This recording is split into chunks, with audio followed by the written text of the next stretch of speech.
Bonjour, je vois que vous regardez notre vitrine. Il y a un instrument que vous aimeriez jouer? Oui, bonjour, j'aimerais bien me remettre au piano. Ben, vous voulez descendre en bas? Oui, d'accord, on y va. Allez. Si tu veux te lancer dans le piano et que tu ne sais pas par où commencer, eh bien la première chose, c'est de trouver celui qui te convient. Et là, tu verras, il y a pas mal de choix, mais t'inquiète, je suis là pour t'expliquer. Pour débuter, je te conseillerais de passer sur un piano numérique. C'est plus abordable, compact, transportable, et ça te permet de jouer avec un casque. Donc la nuit, à 3h du matin, tu ne casses pas les oreilles de tes voisins. Pas besoin de l'accorder, pas besoin d'entretien en plus, c'est l'idéal. Après, évidemment, si tu n'as pas de problème d'espace ni de voisinage et que tu as les moyens, rien n'égalera un piano acoustique. Mais ce n'est pas l'objet de cette vidéo. Parlons donc maintenant des critères. Par exemple, le toucher. Il peut être lourd, semi-lesté ou léger. Si tu veux te rapprocher des sensations d'un piano acoustique, il te faudra donc un toucher lourd.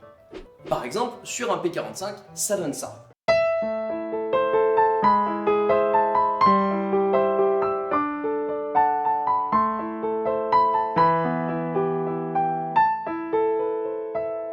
Ah oui, privilégiez un clavier 88 touches si tu veux pouvoir toucher à tout type de style et tout type de morceaux. Deuxièmement, le réalisme du son, notamment lié à la qualité de l'échantillonnage et à la sensibilité de ton clavier, offrira une restitution plus ou moins fidèle aux nuances de ton jeu. C'est l'essentiel pour donner de l'émotion et de la musicalité à ton travail. Au même titre que le piano acoustique, tu peux avoir un son riche, puissant, chaud, rond, ou à l'inverse, brillant, clair.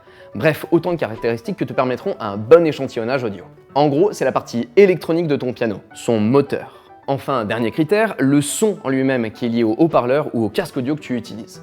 Meilleure sera leur fabrication, meilleure sera la reproduction du son de ton piano et donc ce que tu entendras.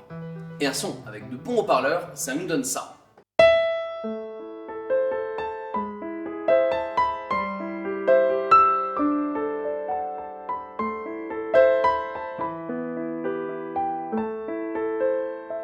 Voilà, tu as l'essentiel pour être à l'aise de passer la porte de la boutique et essayer des claviers ici.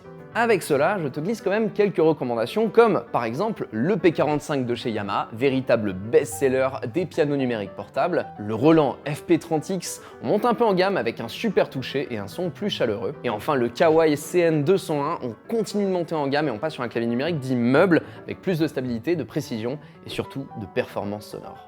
Mais rappelle-toi que ça, ce n'est qu'une partie de ce qui se fait et de ce qu'il y a à savoir. Jouer du piano, c'est vraiment une question de ressenti. Alors passe en boutique, demande conseil et puis surtout teste les pianos, même si tu sais pas encore vraiment en jouer. Il n'y a pas mieux pour faire son choix.